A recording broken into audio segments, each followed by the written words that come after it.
അല്ല, നീ ഒറിജിനൽ സന്യാസി ആണെങ്കിൽ ഞങ്ങൾ പറഞ്ഞത് കാര്യാക്കണ്ട. പൊയ്ക്കോ. തൽക്കാലം ഞാൻ ഈ വേഷത്തില് പെട്ടുപോയെന്നേ ഉള്ളൂ. പക്ഷേ ഞാൻ ജീവിച്ചിരിക്കുമ്പോൾ ഋഷിയും കബനിയും ഒന്നിക്കാൻ സമ്മതിക്കില്ല. ആരുമില്ലാതെ ഒഴിഞ്ഞു കിടക്കുന്ന കെട്ടിടത്തിലേക്ക് ഇന്ന് അവൾ വന്ന് കയറുക തന്നെ ചെയ്യും. അവളെ ഇന്ന് തീർക്കണു എനിക്ക്. രംഭ, സഹായിക്കാൻ മറന്നുപോയെങ്കിലും ഇക്കാര്യത്തിൽ നിങ്ങളോട് നന്ദി പറഞ്ഞാൽ തീരില്ല. അവള് വരുന്നതിന് മുൻപ് നമുക്ക് അവിടെ എത്തണം. പിന്നെ സിറ്റുവേഷൻ നോക്കിയിട്ട് നമുക്ക് തീരുമാനിക്കാം എന്ത് ചെയ്യണമെന്ന്. പിന്നൊരു കാര്യം, ഈ കാര്യത്തിൽ ഇടയിൽ നിന്ന് പിന്മാറാനോ ഇടയിൽ നിന്ന് ഒറ്റക്കൊടുക്കാനോ ഏതെങ്കിലും ഒരുത്തിക്ക് ഉദ്ദേശം ഉണ്ടെങ്കിൽ ഓർത്തോ, നിങ്ങളെ പിന്നെ പുറം ലോകം കാണിക്കില്ല ഞാൻ. ഞങ്ങൾ നിന്റെ കൂടെ ഉണ്ട്. എന്നാ വാ.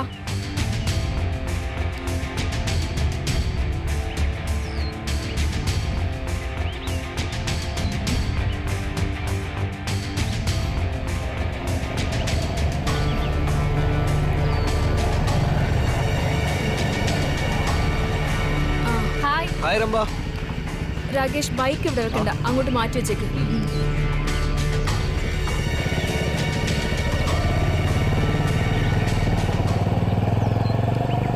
രംഭ, സത്യം പറഞ്ഞാൽ ഞങ്ങൾക്ക് ഒരു ഐഡിയയും കിട്ടുന്നില്ല. അവനോട് ചോദിച്ചിട്ട് അവനൊന്നും പറയുന്നില്ല. നിങ്ങൾ കണ്ടോ? അവൻ പോയിട്ട് വരട്ടെ.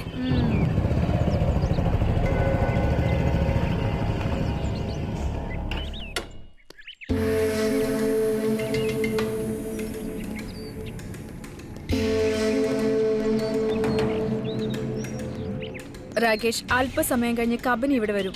ഋഷിയും ചിലപ്പോ ഒന്നിച്ചായിരിക്കും, അല്ലെങ്കിൽ ഒറ്റയ്ക്ക്. താൻ എന്നോട് പറഞ്ഞ ഓഫറൊക്കെ എനിക്ക് ഇഷ്ടമായി. ഇപ്പൊ തനിക്ക് എന്താ വേണ്ടത്? ഒന്ന് പരിക്കേൽപ്പിച്ചാൽ മതിയോ അതോ തീർത്തു കളണോ? തീർക്കാൻ പറ്റുമെങ്കിൽ അതങ്ങനെ. അതീ കുറഞ്ഞ കണക്കൊന്നും എനിക്ക് അവരോട് തീർക്കാനില്ല. വെയിറ്റ്, ഞാനൊന്ന് നോക്കട്ടെ. താൻ വാ.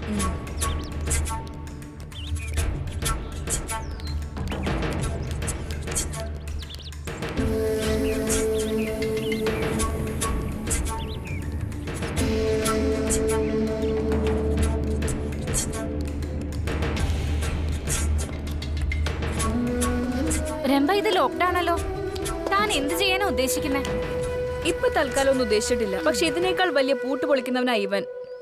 അതാ ഇവനെ തന്നെ വിളിച്ചത്. പക്ഷെ ഇത് പൊളിക്കുന്നത്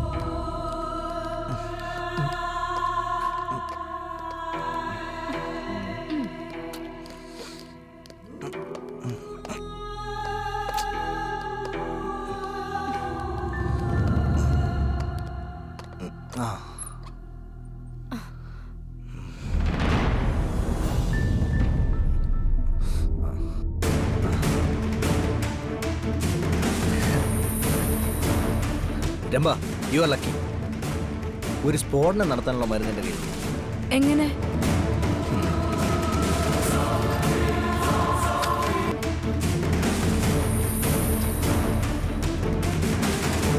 രാകേഷ്, എന്താ തന്റെ ഐഡിയ?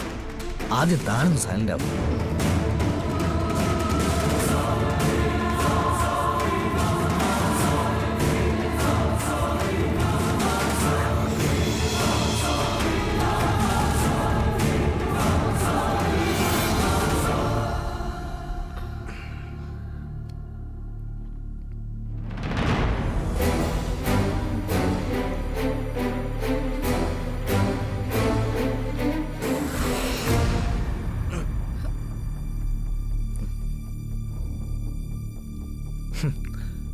അകത്തെ പ്ലഗ് പോയിന്റിൽ നമ്മൾ ഇതങ്ങ് ഫിക്സ് ചെയ്തു.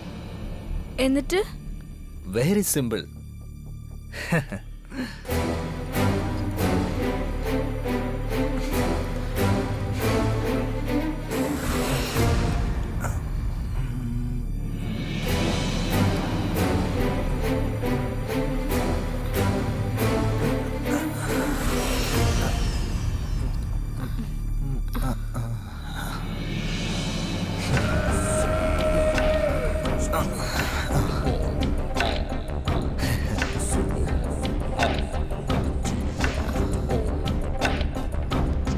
തന്റെ ടൈം ബെസ്റ്റ് ആയിരുന്നു.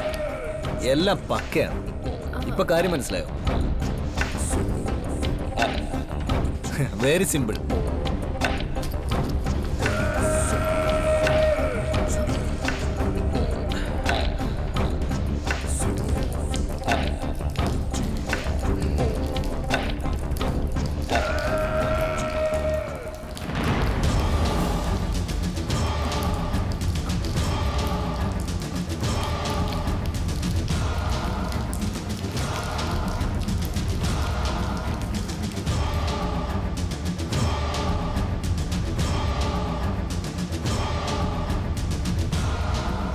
രാകേഷ് താനൊന്ന് പറ. ഇത് സിമ്പിൾ ഗുഡൻസ് അല്ലേ?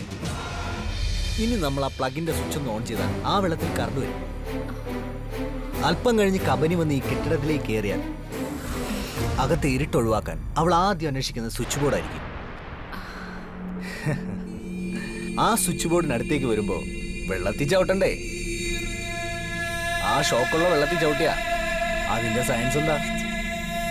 ഷോക്ക് കേൾക്കും. ഗ്രേറ്റ്, കലക്കി മോനെ. പക്ഷെ ഒരു കുഴപ്പമാണ്, പെട്ടെന്ന് ആരും ഓടി വരാൻ ഇല്ലാത്തതുകൊണ്ട് ചത്തുപോകാനും മതി. എങ്കിൽ പിന്നെ ഇനി ഒന്നും നോക്കണ്ട, ആ സ്വിച്ച് അങ്ങോട്ട് ഓൺ ചെയ്.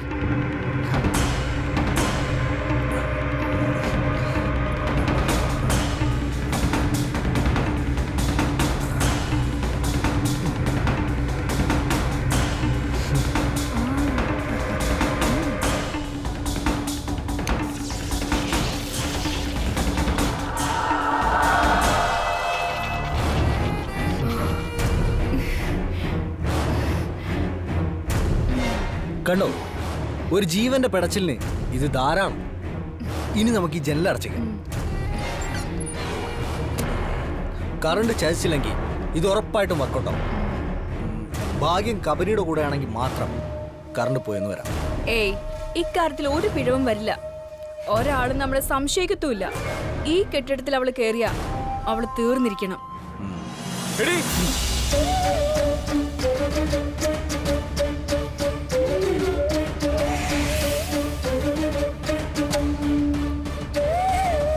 ഓ അത് ശരി. അപ്പൊ കബനി വരുന്നതിന് മുമ്പ് അവക്ക് കെണിയൊരുക്കം നിൽക്കുകയാണല്ലോ എല്ലാരും കൂടി. നിന്റെ കള്ള സന്യാസി വേഷം ഇന്ന് ഞാൻ പൊളിച്ചു തരാടി. ഇന്നിവിടെ കബനി വരുമ്പോ അവളോട് ഇത് പറയാൻ ഇവൻ ഇവിടെ ഉണ്ടാവരുത്. പിടിക്കവനെ.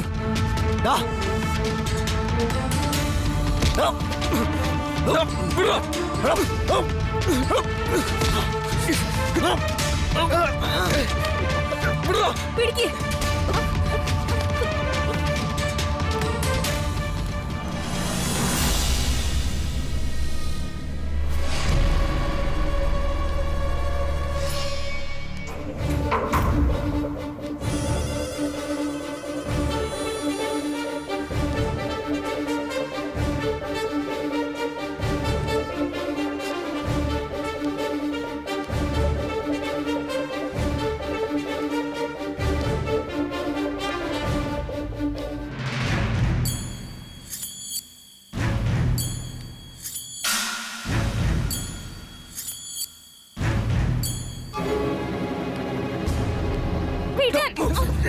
മാറി നിൽക്കങ്ങോട്ട്.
ഷോ, ഇവിടെ മൊത്തം ഇരുട്ടാണല്ലോ.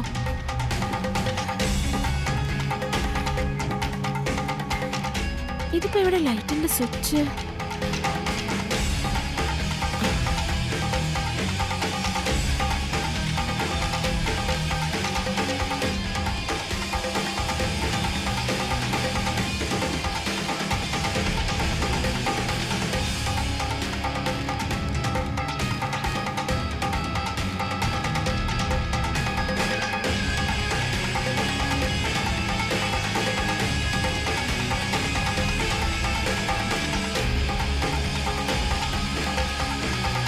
കബനി,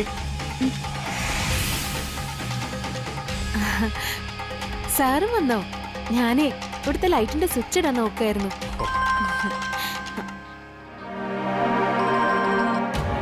ഹലോ, എന്താ ഗണേശ? ആ ഉണ്ട്, എന്റെ കൂട്ടത്തിനുണ്ട്. കബനി, ഗണേശന്. ഓ,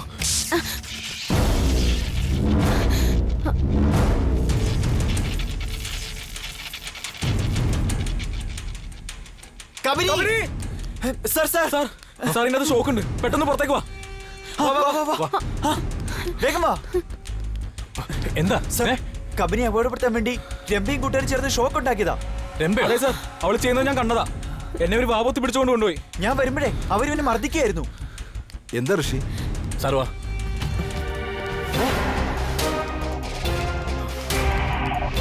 ഓഹോ, നീ ഉണ്ടായിരുന്നല്ലേ മുമ്പ് ഒരിക്കൽ സ്റ്റാഫ് റൂമിൽ ഷോക്ക് ഉണ്ടാക്കിയ സൂത്രധാരൻ നീ തന്നെയായിരുന്നോ? പറടാ, ഈ കെട്ടിടത്തിൽ എങ്ങനെ ഷോക്ക് വന്നേ? എനിക്കറിയില്ല സർ.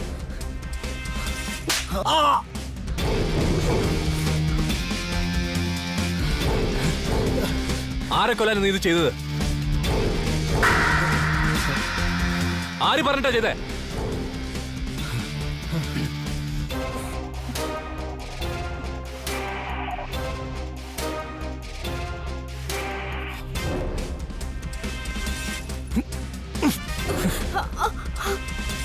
കണ്ടോ സർ, സന്യാസിനിയുടെ ആധ്യാത്മികം. കബനി ഈ കെട്ടിടത്തിനകത്ത് കയറുമ്പോ കൂട്ടുകാരൻ കൂട്ടി കൊല്ലാൻ ഇറങ്ങി തിരിച്ചവള്. ഋഷി, വെറുതെ അനാവശ്യം പറയരുത്. ഈ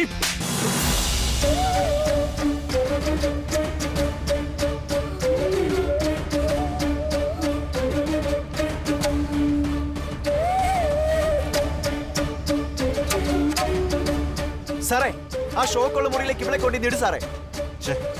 രംഭ, ഈ പറഞ്ഞ സത്യമാണോ? താനാണോ ഇത് ചെയ്തേ? നോക്ക്, ഇങ്ങനെ ഒരു കാര്യം ചെയ്തതിനു ശേഷം ഒരൊറ്റ എണ്ണവും ഈ കോളേജിൽ തുടർന്ന് പഠിക്കാന്ന് കരുതണ്ട. അതല്ല സത്യം പറയാനാണ് ഉദ്ദേശമെങ്കിൽ ചിലപ്പോൾ രക്ഷപ്പെടാൻ സാധിച്ചേക്കും. പറ. സാർ, ഞങ്ങൾക്കൊരു തെറ്റ് പറ്റിപ്പോയതാ. രംഭ, ഈ കാര്യത്തിൽ നമ്മൾ ആരുമല്ല ഇവൾക്കുള്ള ശിക്ഷ വിധിക്കേണ്ടത്. കൊട്ടാരമുറ്റം പാർവതിയമ്മയാണ്. സാറേ, പാർവതിയമ്മ ഇവരുടെ അച്ഛമ്മയല്ലേ? അവര് ശിക്ഷിക്കൊന്നുമില്ല. ഇല്ല, ഏത് കാര്യത്തിനും വ്യക്തമായ രീതിയിലുള്ള ആളാ കൊട്ടാരമുറ്റം പാർവതിയമ്മ. രംഭയ്ക്കുള്ള ശിക്ഷ അവർ തന്നെ തീരുമാനിക്കും.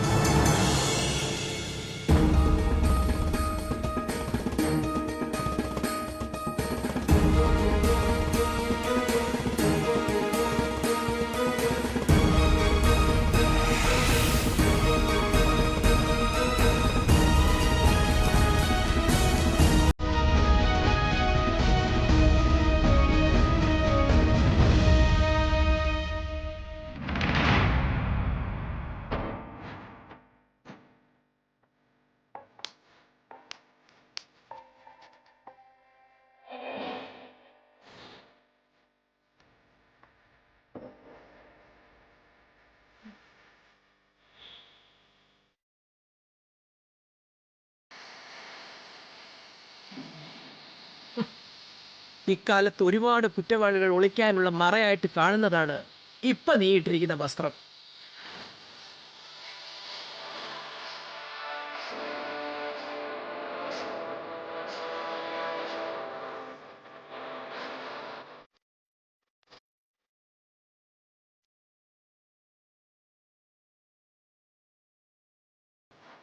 ചെയ്തു തീർത്തതൊക്കെ കടുത്തതായിരുന്നത് കൊണ്ട് നിനക്കൊരു മാറ്റം വന്നു എന്ന് പറഞ്ഞപ്പോ ഉള്ളിൽ ഞങ്ങളൊക്കെ ഒന്ന് ആഗ്രഹിച്ചു നിനക്കൊന്ന് മാറാൻ കഴിഞ്ഞിരുന്നുവെങ്കിലെന്ന്. പക്ഷെ നീ മാറില്ല എന്ന് നീ തന്നെ തെളിയിച്ചു. അച്ഛമ്മേ, അത് ന്യായീകരിക്കാൻ നോക്കണ്ട. നീ എത്ര വേഷം കെട്ടിയാലും നിന്റെ മനസ്സിൽ കൊല്ലാനുള്ള വെറി മാത്രമാണ്. അതുകൊണ്ടാ നീ ഇങ്ങനെ ചിന്തിച്ചത്.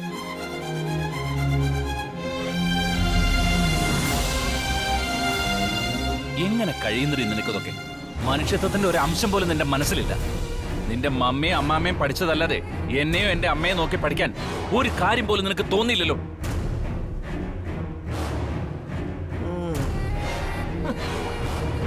സാറേ, ഓഡിറ്റോറിയത്തിന്റെ കെട്ടിടത്തിന് എന്തെങ്കിലും നാശനഷ്ടം സംഭവിച്ചിട്ടുണ്ടോ? അങ്ങനെയൊന്നുമില്ല.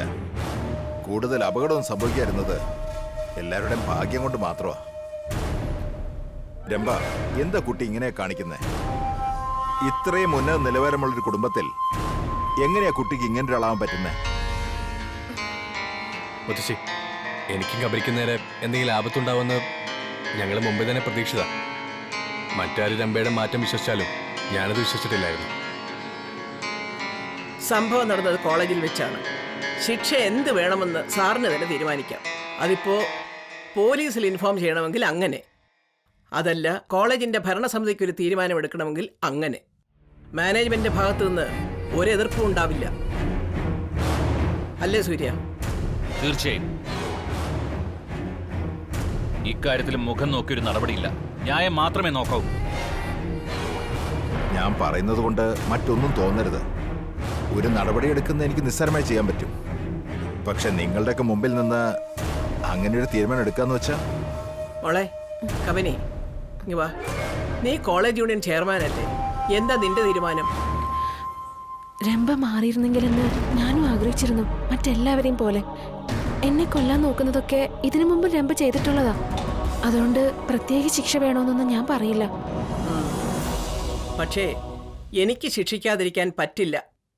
അത് ഈ കുടുംബം ശുദ്ധീകരിക്കുന്നതിന്റെ ഭാഗം കൂടിയാണെന്ന് കൂട്ടിക്കോ. ഋഷി, താഴെ വീണ മൊബൈലിൽ എത്ര രൂപയാകും? മുത്തശ്ശി, അതൊരെണ്ണം പുതിയതായിട്ട് വാങ്ങാൻ എത്ര രൂപ വേണ്ടി വരും? അതാണ് എന്റെ ചോദ്യം. ഒരു 35,000 രൂപ. സൂര്യ, ഇക്കാര്യത്തിൽ ഞാനൊരു തീരുമാനം പറയാൻ പോവുക. ഋഷിയുടെ മൊബൈൽ വാങ്ങാനുള്ള 30,000 രൂപ രംഭയുണ്ടാക്കണം.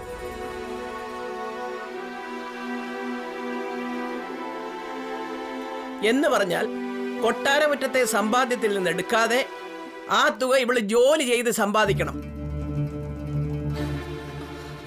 അയ്യോ മുത്തശ്ശി, ഞാൻ അറിയുന്നവരിൽ നിന്നോ ഈ കുടുംബം അറിയുന്നവരിൽ നിന്നോ നീ കൈ നീട്ടി പണം വാങ്ങരുത്.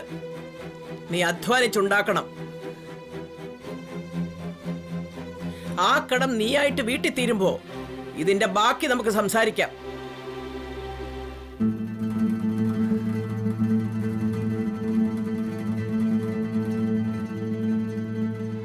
അമ്മ പറഞ്ഞത് ശരിയാണ്. പണത്തിന്റെ വില ഇവൾ അറിയണം. അങ്ങനെ ഒരു ശിക്ഷ തന്നെയാണ് കൊടുക്കേണ്ടത്. എന്നിട്ട് പറ്റില്ല നിനക്ക്? അത് ഞാൻ ജോലിക്ക് പോവാന്ന് പറഞ്ഞു. പോകണം. ജോലിക്ക് പോയി സമ്പാദിച്ച് കടം വീട്ടിയല്ലാതെ കൊട്ടാരമുറ്റത്തും നിനക്ക് യാതൊരു അവകാശം ഉണ്ടാവില്ല. മനസ്സിലായോ?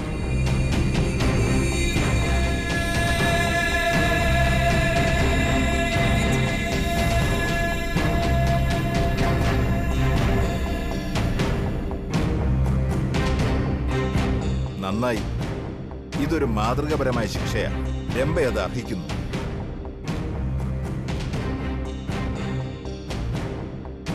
സൂര്യ, ഈ പരീക്ഷണം അവസാനത്തേതാ.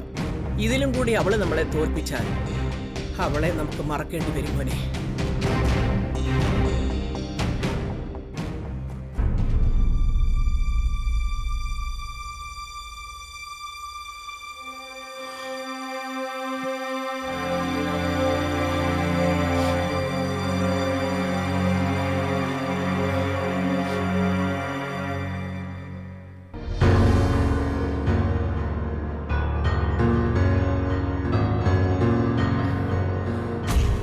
രംഭ, തനിക്കുള്ള ശിക്ഷ പാർവതിയമ്മ വിധിച്ചു.